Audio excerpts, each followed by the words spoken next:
मेरी ज़िंदगी है तू एक ऐसा ड्रामा है जिसको देख के मुझे ड्रामा बनाने वालों पर तरस आता है कि ये किस किस्म की मेंटालिटी के लोग हैं और ये कितने नदीदे हैं कि इनको बिल्कुल इस बात का अंदाज़ा नहीं है कि हम जो चीज़ दिखा रहे हैं इसका सोसाइटी के ऊपर, नए लोगों के ऊपर क्या इम्पैक्ट होगा।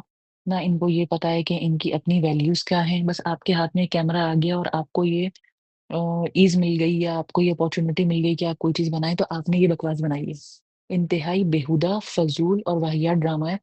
और मुझे अफ़सोस इस बात का है कि बिलाल अब्बास जैसे हीरो जिनको बहुत सारे लोग फ़ॉलो करते हैं और पर्सनली मुझे भी उनका काम बहुत अच्छा लगता है। हानिया आमिर, हर कोई इनको पसंद करता है उनके प्रोजेक्ट्स को। और जो सीनियर एक्टर्स हैं, शमीम हिलाली साहिबा हो गईं और बाकी सारे के सारे उसके अंदर एक्टर्स हैं, मुझे उनकी अकल के ऊपर हैरत हो रही है कि इस किस्म के वाहियात प्रोजेक्ट के अंदर इन लोगों को शायद कहानी पता नहीं थी, इसलिए ये लोग किसी वजह से आ गए या इनकी कोई बहुत बड़ी मजबूरी है, जिस वजह से ये इन किरदारों के अंदर आ गए हैं। अली खान के ऊपर मुझे बहुत हैरत है कि सबसे ज़्यादा हैरत मुझे अली खान पे हो रही है कि इतनी सारी इंडस्ट्रीज़ में काम करने वाला, इतना पुराना, पॉलिश्ड एक्टर, मतलब ये कि उनका एक्सपोज़र इतना ज़्यादा है। हालाँकि मुझे उनकी डायलॉग डिलीवरी उर्दू ड्रामों के अंदर थोड़ी-सी आर्टिफ़िशियल लगती है, लेकिन चलें उनका अपना एक स्टाइल है। लेकिन वो इस किरदार के अंदर अजीबो-गरीब किस्म के किरदार के अंदर आ गए हैं और मतलब उसमें क्या दिखा रहे हैं, क्या सोसाइटी दिखा रहे हैं। देखिए पाकिस्तान के अंदर एक प्रोपोर्शन में ये हरकतें हो रही होंगी, लोग शराबें भी पी रहे होंगे, नाजायज़ ताल्लुकात के अंदर भी होंगे, लड़के-लड़कियाँ नंगे भी घूम रहे होंगे। ये कोई ऐसी बात नहीं कि मैं कह रही हूँ कि ये नहीं हो रहा, हम अपनी आँखें बंद कर लें। उसको ग्लोरीफाई करके दिखाना, सोने का पानी चढ़ाकर दिखाना कि जैसे ही बहुत अच्छी बात है, हीरो में 1 लाख बुराइयाँ हैं, वो कोई ज़हनी मरीज़ लग रहा है कि उसको ले जाके आप किसी रिहैबिलिटेशन सेंटर के अंदर डालें। उसको शदीद ज़रूरत है कि आप उसको ले जाके किसी रिहैबिलिटेशन सेंटर के अंदर डालें। जो उसके साथ लड़की है, अब उसके जो फारिया बनी हुई है, उसके किरदार को धोना शुरू कर दिया है कि उसकी अम्मा को कैंसर है, वो नेग्लेक्टेड चाइल्ड है। आप नेग्लेक्टेड चाइल्ड हैं, दैट डज़न्ट मीन कि आप बाहर निकल के दूसरों की ज़िंदगियाँ खराब करनी शुरू कर दें। और आपको अब वो क्योंकि कामयार को उसके अम्मा-अब्बा ने तवज्जो नहीं दी, इसलिए वो लोगों को सड़कों पे सींग मारता कर रहा है। फारिया के अम्मा-अब्बा ने उसपे तवज्जो नहीं दी, इसलिए वो लोगों को सड़कों पे सींग मारती कर रही है। ये तो कोई तरीका नहीं है। इस तरीके से तो हर बच्चा जो यतीम होता है, उसको तो माँ-बाप मिले ही नहीं। इसका मतलब ये कि वो बाहर निकल के लोगों की ज़िंदगियाँ खराब करनी शुरू कर दें।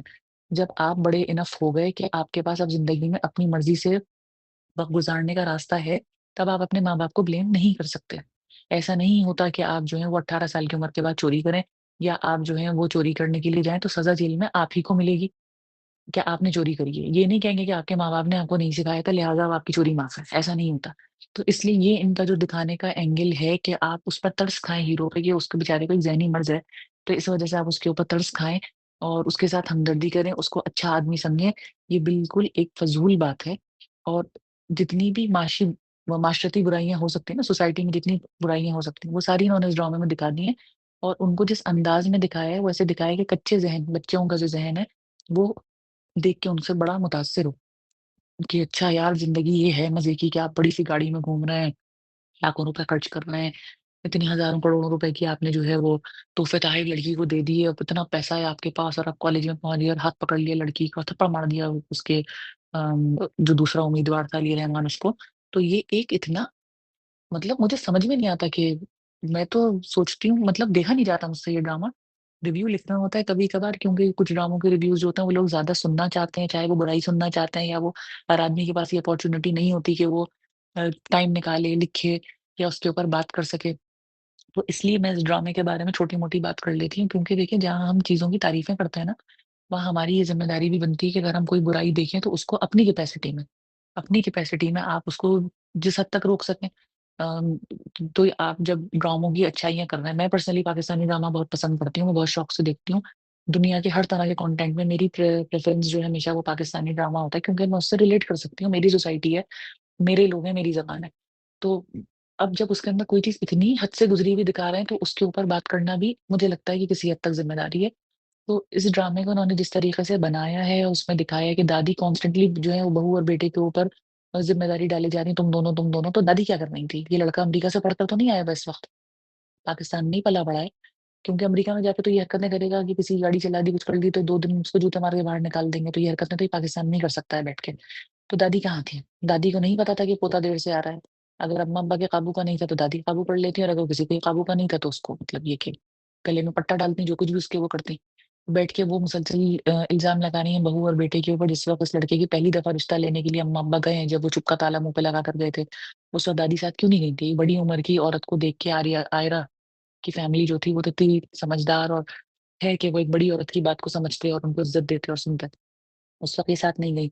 जब ये आयरा की शादी टूटी है, उस वक़्त इन्होंने ये नहीं किया कि पोते के पीछे-पीछे दूसरी गाड़ी में बैठ के भागती हैं और जाके क्या समझाती है उसके घरवालों को, क्योंकि गलतफ़हमी हुई है। उसके बाद इन्होंने एक दफ़ा फ़ोन नहीं किया आयरा को। उसके बाद जब ये सच्चा साबित हो गया, तब आयरा के माँ-बाप से एक दफ़ा बात नहीं करी। जब ये लड़का एक्सीडेंट हो गया इसका, तो अभी आयरा को फ़ोन मिला रही हैं और फ़ोन मिला के कह रही हैं कि तुम ये कर लो, वो कर लो। अब क्यों फ़ोन किया? अभी भी तो उसने कामयार ने मना किया हुआ था। तो ये जो एक बेवकूफ़ी की किरदार दिखाते हैं, बड़े लोगों का किरदार जो समझदार होना चाहिए, सबसे ज़्यादा बुर्दबार होना चाहिए, वो सबसे ज़्यादा अहमक, बेवकूफ़ किरदार उसका बना देते हैं। आयरा के अब्बा को लोग बहुत कह रहे थे उछल-उछल के कि जी बाप हो तो आयरा के बाप जैसा बाप देख लीजिए, वो क्या प्रोग्रेसिव बाप था कि जैसे ही उसको लगता था कि कामयाब से मिलकर आई, फट कहता था कि तुम्हारी शादी खाबड़ से कर देंगे बगैर सोचे-समझे। अब तो खाबड़ ने अपना मुँह खुद ही इतना काला करा लिया कि कोई गुंजाइश ही नहीं है ये कहने की। लेकिन अब्बा को अगर अब कोई तीसरा ऑप्शन अवेलेबल होता, तो वो झटपट वहाँ निकाह के लिए बैठ जाते। तो ये प्रोग्रेसिव अब्बा जो दिखाते हैं, इनकी मेंटालिटी यही होती है। प्रोग्रेसिव मर्द वो होता है जो अपनी बीवी के लिए भी प्रोग्रेसिव हो। आप बेटियों को तो पढ़ा रहे हैं, इस खौफ से पढ़ा रहे हैं कि जो इस तरीके से आपने अपनी बेटी बीवी का गला दबा के घर में उसको नौकर बना रखा है ना, ऐसे कोई मेरी बेटी को ना बना ले। किस खौफ से पढ़ा रहा है, वो कोई प्रोग्रेसिव आदमी नहीं है। उसने तो अपना दिखा दिया, उसने अपना प्रोग्रेसिवपन कि मैं कितना ज़्यादा जो हूँ खुले ज़हन का आदमी हूँ, तो दिखा दिया उसने 2 दिन के अंदर कि उसने क्या किया। अब जब कामयाब की सच्चाई साबित हो गई, तब बाप किस बात में ऐंठ रहा है। बजाए इसके कि अम्मा-अब्बा अब शर्मिंदा होते, दिल में मैं ये नहीं कहती जाके कामयाब से माफ़ी माँगते, लेकिन दिल में शर्मिंदा होते कि हाँ यार, वो लड़का हमारी बेटी की खातिर बदल गया था, हमने उसके ऊपर शक किया, तो चलो अब हम बात नहीं कर रहे हैं उससे, या सामना नहीं कर रहे हैं, या चुप हो जाते, शर्मिंदा होते, उल्टे-उल्टे काम हम शादी नहीं होने देंगे, और अगर तुमने वहाँ शादी करी तो हम जो है वो तुमसे वास्ता-ताल्लुक खत्म कर लेंगे। ये कौन से अम्मा-अब्बा हैं, क्या किरदार हैं इन लोगों के? मैंने 1-2 वीडियोज़ देखे ऐसे के लोग जो है बड़ी तारीफ़ कर रहे हैं, कितना अच्छा बना हुआ ड्रामा है, तो वो जितने लोग जो इस ड्रामे की तारीफ़ कर रहे हैं, बेइंतहा खुश हो रहे हैं, या तो वो बिल्कुल यंगस्टर्स हैं, बिल्कुल बच्चे हैं जिनका ज़हन बहुत कच्चा है और उनको ये फ्लैशी चीज़ें अच्छी लग रही हैं, या वो लोग हैं जो किसी की मोहब्बत में मुब्तला हैं और उनको ऐसा लगता है कि जी, मोहब्बत में सब कुछ जायज़ है और आप जो है वो ज़लील-ओ-ख़ार भी हो जाएँ मोहब्बत की खातिर, तो वो भी मतलब एक कच्चा ज़हन और जज़्बातीपन है। लेकिन पढ़े-लिख के सेंसिबल मैच्योर लोग जो कि ख़ास तौर पे इस फ़ील्ड के अंदर हैं और फिर वो फिर इस ड्रामे को ग्लोरीफ़ाई करना है, तो मुझे उनकी ज़हनियत के ऊपर अफ़सोस है, तरस आता है उनकी सोच के ऊपर।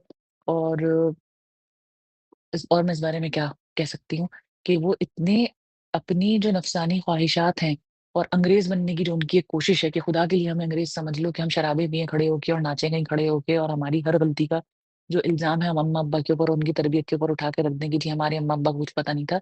तो आप अक़ल के अंधे हैं और माँ-बाप के अपने हालात होते हैं। मेरे साथ कोई इश्यू है और मैं उल्टी-सीधी हरकतें कर रही हूँ, उसके ज़िम्मेदार मेरे माँ-बाप नहीं हैं। एक उम्र तक बच्चों की जो तरबियत होती है, उसकी ज़िम्मेदारी माँ-बाप के ऊपर होती है। उसके बाद जब आप बड़े हो जाते हैं, तो आपकी लाइफ़ चॉइसेस होती हैं।